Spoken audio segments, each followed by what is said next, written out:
Monsieur Bois-Guillaume, merci beaucoup de nous recevoir dans votre bureau. Merci au nom du Club ADEME International. Est-ce que pour commencer, vous pourriez nous décrire en quelques mots votre mission et les spécificités de votre mission? Oui, alors déjà je suis à la direction des affaires européennes et internationales en charge des échanges internationaux, donc du relationnel bilatéral d'État à État, donc en charge des coopérations techniques et institutionnelles.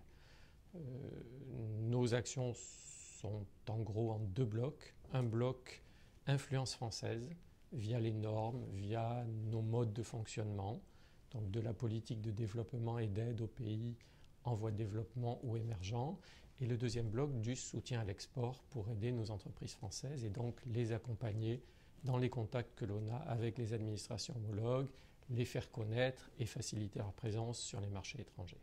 Ça veut dire que vous êtes tout le temps à l'étranger, en contact avec les pays, là. Mes équipes, effectivement, mon adjoint et moi, nous sommes souvent en déplacement et nous accueillons beaucoup de délégations en France, effectivement. Très bien. Sur le volet promotion des éco-entreprises françaises et le savoir-faire français, vous avez des plans cibles à l'international. Pouvez-vous nous les décrire et nous expliquer comment vous procédez à la connexion entre l'offre et la demande? Alors je dirais plutôt qu'on est assez pragmatique et qu'on s'adapte aux demandes des États, à l'actualité des États, notamment leurs projets d'infrastructure, leurs besoins particuliers. Donc si on crée des plans cibles, c'est vraiment des plans ad hoc, sur mesure, que l'on peut faire changer au cours d'une année si on perçoit des mutations, des changements de projets dans ces pays. Ces projets, ces plans cibles, on ne les fait pas nous-mêmes. On les discute systématiquement avec nos partenaires français, nos deux principaux partenaires étant le ministère des Affaires étrangères et la DG Trésor. Et comment donc vous sélectionnez ces plans plus techniquement et quels sont peut-être les plans d'actualité?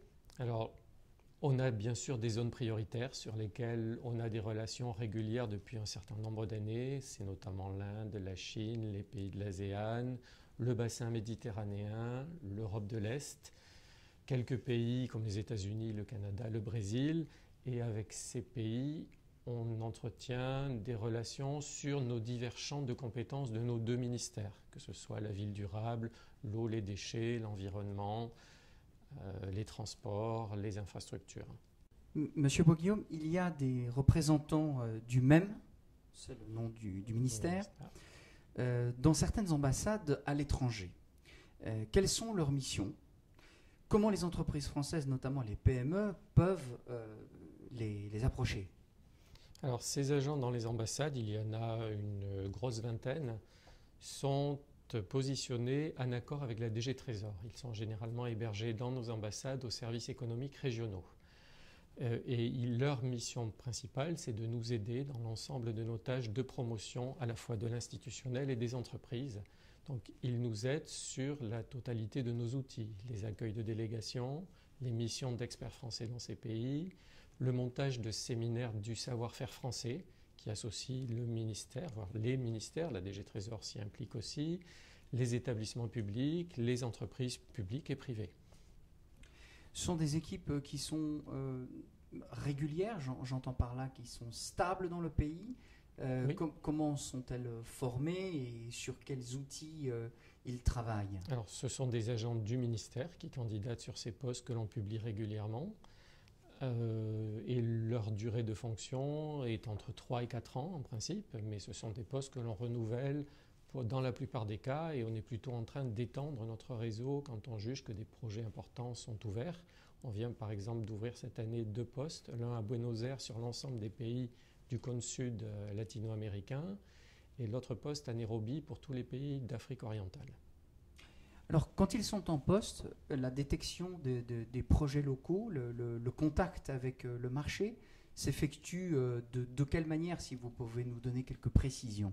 Alors, eux sont en contact avec les autorités locales, donc font remonter les projets d'infrastructure de ces pays-là. Et ils sont aussi en contact, bien sûr, avec les entreprises françaises qui s'adressent à eux pour leur organiser des programmes de visite. Ils sont aussi en contact avec d'éventuels représentants de Business France dans le pays. Et il prépare également les missions du MEDEF, quand le MEDEF fait des missions vers ces capitales-là. Très bien.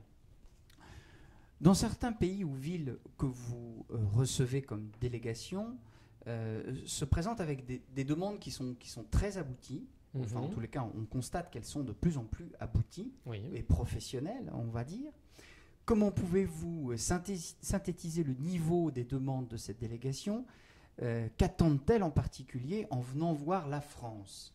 Alors, il y a des niveaux d'attente très inégaux, hein, selon qu'on envoie ces délégations pour la première fois ou si c'est de façon répétitive et de plus en plus sur des questions très ciblées. Pour prendre un exemple, on vient de lancer une coopération avec la Birmanie à la demande spéciale d'Aung San Suu Kyi, qui voulait voir la France l'aider à faire de Rangoon la plus belle ville d'Orient, ce qu'elle était dans les années 20. Donc on vient de faire une mission dans ce pays en liaison avec l'APUR, qui est l'atelier parisien d'urbanisme, donc la ville de Paris, en lien avec l'Agence française de développement et un représentant de l'Association des villes d'art et histoire. Donc on a monté un projet qui implique des actions à la fois du ministère, de l'APUR, de la ville de Paris et de l'AFD bien sûr, à la fois aide technique mais également aide financière. Donc on répond clairement là à une demande qui était très claire et très précise, avec des attentes formulées directement, je dirais, de ministre à ministre. Sur d'autres pays, c'est beaucoup plus large, la demande n'est pas tellement ciblée et justement, on se base un peu sur les retours que l'on peut avoir de nos ambassades, de nos entreprises, sur les attentes, les besoins réels et la volonté de nos entreprises de s'impliquer dans ces pays. D'accord. Alors, ça veut dire que techniquement, les équipes aussi arrivent à déceler sur le terrain, en interface évidemment avec un certain nombre de parties prenantes, des demandes techniques. C'est-à-dire que j'essaye de vous faire un petit peu dissocier ce qui relève du politique pur, c'est-à-dire une idée assez générique en fait de ce qu'on veut pour son pays, et le relais, je dirais, des parties prenantes qui sont peut-être un petit peu plus techniques, comme maires de grandes villes ou d'agglomérations, et qui là formulent des attentes, je dirais, assez structurées. Oui. Pour reprendre un autre exemple qui va plus dans ce sens-là, on vient d'organiser avec notre ambassade à Ankara un séminaire dans la ville de Bursa, où il y avait là des attentes d'entreprises présentes en disant que les autorités locales ne sont pas assez informées de ce que l'on pourrait faire pour les aider en matière d'eau et de déchets. Donc on a monté un séminaire du savoir-faire où j'ai participé en tant que représentant du ministère, mais on avait 5 ou 6 entreprises françaises présentes pour vendre leur savoir-faire et essayer d'avoir des liens avec le maire de Bursa, mais également les municipalités de la région de Marmara que l'on avait invitées. Ce séminaire a bien marché et la Turquie nous demande déjà de le réorganiser à Ankara pour les municipalités d'Anatolie centrale. Il peut y avoir ce type d'action qui est demandé par les États. Il peut y avoir aussi des actions que l'on mène, nous, complètement en amont, parce qu'on a décelé des lacunes dans le fonctionnement de ville ou d'un pays. Et donc on monte de nous-mêmes un séminaire du savoir-faire que l'on propose aux autorités locales. Très bien. Et ça, c'est accepté assez facilement d'un point de vue interculturel? Ça dépend beaucoup des pays. Je dirais sur les pays de l'ère ex-soviétique, c'est plus difficile. Sur les pays en voie de développement, ils sont toujours intéressés à l'écoute de ce qui se fait à l'étranger. On n'est pas tout seul à venir nous présenter de cette façon. On a les Japonais, les Allemands, les Britanniques qui sont très très présents. Voilà, donc on essaye vraiment de montrer que l'innovation, elle est aussi chez nous, qu'on a des méthodes de travail qui sont différentes de nos partenaires européens et qu'on a des choses à valoriser dans ces pays. Monsieur Bois-Guillaume, j'avais posé un petit mot sympathique. On parle souvent de French Touch. Et en quoi pensez-vous, dans votre fonction, que la France est identifiable pour sa French Touch concernant justement les éco-entreprises et l'offre environnementale française? On a des savoir-faire techniques français qui sont largement supérieurs à ce que peuvent apporter les Allemands ou les Britanniques. Ce que l'on manque peut-être et que l'on essaye de faire de plus en plus, c'est justement de faire des propositions globales et conjointes, qui ne soient pas une entreprise venant se vendre, mais un consortium d'entreprises venant faire une démarche globale vis-à-vis d'autorités étrangères. Là, ça se fait depuis quelques années et je pense que ça marche de mieux en mieux. C'est vrai que nous relayons beaucoup ce principe, cette démarche de consortium au sein du Club ADEME International. Il s'agit aussi peut-être de mettre l'offre dans un contexte de pérennité. C'est aussi ça aussi Tout à fait. Pour arriver à exister sur un marché étranger, il faut qu'on soit présent et pas seulement à faire une action épisodique tous les ans. Il faut qu'on soit là quasiment de façon permanente, par les actions d'expertise sur place, par des invitations en France. C'est aussi important qu'ils viennent nous voir ici, qu'ils fassent des visites de terrain, qu'ils viennent nous voir, qu'on les envoie voir des clusters, qu'on les envoie voir des groupements d'entreprises, des réalisations concrètes sur le terrain.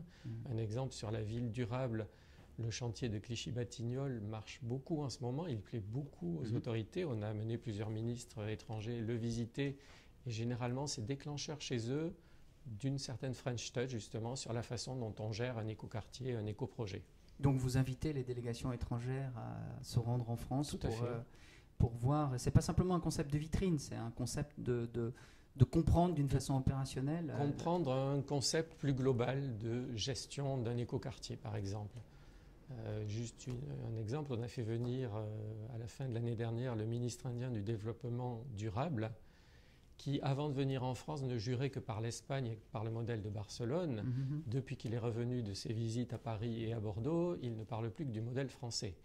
Et ça nous a aidé à promouvoir la présence de la France sur 3 villes cibles que l'on a estampillées franco-indiennes dans le cadre de son projet de 100 Smart City en Inde d'ici 15 ans. Un très bon point. Monsieur Bois-Guillaume, sur vos plans de pays cibles comme l'ASEAN ou l'Afrique, pouvez-vous nous expliquer la stratégie des actions et du suivi de ces actions? Encore une fois, ce qui est intéressant, c'est de comprendre le mécanisme sur la durée. Quels résultats attendez-vous sur un pays, sur un groupe de pays? Alors, ce que l'on attend déjà, c'est d'avoir une présence pérenne sur plusieurs années. Donc, monter un schéma qui permet soit un groupe de travail bilatéral, c'est ce qu'on a avec les principaux pays comme l'Inde, la Chine, la Russie ou l'Ukraine, soit des actions régulières en cours d'année, je dirais 2 ou 3 actions marquantes, une visite en France, une mission d'experts français, un séminaire thématique sur le savoir-faire. Ça permet d'avoir des actions de suivi en cours d'année et d'associer systématiquement les entreprises à ces événements. Ça permet aussi de dégager avec les autorités locales un programme de travail pluriannuel. On peut programmer par exemple une thématique eau parce qu'il y a un congrès mondial sur l'eau qui se profile et où on attend des solutions françaises sur ces projets-là, soit des actions liées aux projets étatiques de développement d'infrastructures. Là, ça dépend un peu en fonction des thématiques prioritaires de chaque pays. Ça peut être le développement urbain sur l'eau, sur les déchets, ça peut être les transports. On planifie nos actions en fonction vraiment des besoins des États et des attentes des États et aussi de ce que l'on cible avec les entreprises et avec les ambassades comme actions prioritaires à mener. Oui, si je crois comprendre, la démarche, c'est que au lieu de faire un one-shot qui est un bel événement ou un beau salon sur lequel on donne énormément d'énergie et sur lequel on ne fait pas énormément de suivi, je crois comprendre plutôt que la créativité, c'est justement dans le débrayage de multiples actions croisées de manière à répéter le message, à ramener la proposition des différentes solutions et des différentes offres, de manière à ce que le pays et les interlocuteurs sur place finissent par assimiler. C'est un peu ça l'idée? Tout à fait, c'est tout à fait ça l'idée. Pour vous redonner un exemple, sur l'Inde, on a un groupe de travail développement urbain depuis à peu près 5 ou 6 ans, où l'on fait systématiquement 3 parties. Une partie purement institutionnelle, une partie business avec les entreprises qui présentent leur savoir-faire et les entreprises du pays partenaire présentent plutôt leurs projets, leur organisation et enfin des visites de terrain. Sur l'Inde, on a vu que ça prenait 4 à 5 ans pour que les entreprises françaises arrivent à décrocher des contrats. Ça commence à marcher depuis 1 an et la part de la France a nettement augmenté en Inde, notamment dans le domaine des transports et des transports urbains, grâce à ces moyens de se faire connaître, d'abord au niveau de l'État et puis au niveau des municipalités qu'on est en train d'inviter, de faire venir en France pour pour faire passer le message à tous les niveaux administratifs côté indien. 4-5 ans, vous dites? C'est 4-5 ans, oui. On gagne beaucoup de contrats en Inde depuis l'année dernière et on est présent depuis 4-5 ans là-bas. Alors, je pose une question qui est un petit peu difficile, mais est-ce que, au-delà du contexte, je dirais, géostratégique, je dirais risque pays, on va oublier tout ça, est-ce que le contexte des impacts de la pollution, notamment je prends la qualité de l'air en ville, ou bien la croissance, c'est-à-dire le dynamisme du pays lui-même, est-ce que ça, ce sont des facteurs qui accélèrent les choses ou qui permet quand même de préciser la demande? Oui, très clairement oui. On le voit avec l'exemple birman dont je vous ai parlé tout à l'heure. Le grand souci des autorités, c'est d'avoir découvert que la ville de Rangoon, qui est déjà complètement engorgée, qui a déjà d'énormes problèmes de gestion de l'eau et des déchets, qui est régulièrement inondée tous les ans par les pluies de la mousson, a découvert qu'elle allait doubler de volume d'ici 40 ans. Donc très concrètement, là, il y a une attente urgente de la France pour proposer des solutions. Donc le concept d'écoquartier les intéresse, c'est un moyen de lutter contre la pollution, d'améliorer les effets sur la ville. Et parallèlement, ils découvrent qu'il leur faut une vision globale de l'urbanisme, qui ne peuvent pas se contenter de dire dans ce quartier on fait un truc sur l'eau, dans ce quartier on fait une infrastructure de transport. Voilà, ce qu'ils attendent de la France, et c'est un peu la French Touch dont on parlait, c'est la vision globale de ce qu'est la ville durable avec des éco-industries dedans. Oui, l'ombrelle Vivapolis, Institut de la ville durable, et puis toutes les expérimentations qui sont faites aussi bien à l'étranger d'ailleurs que sur le relais des villes tests, des villes vitrines en France, qui sont sélectionnées. Vous pensez que l'axe ville durable à la française, c'est quelque chose de fort, de puissant? Oui, c'est clairement un de nos 2 axes prioritaires depuis l'année dernière. Et on met le paquet avec l'ADEME, avec Vivapolis, sur des présentations à l'étranger de nos savoir-faire en la matière.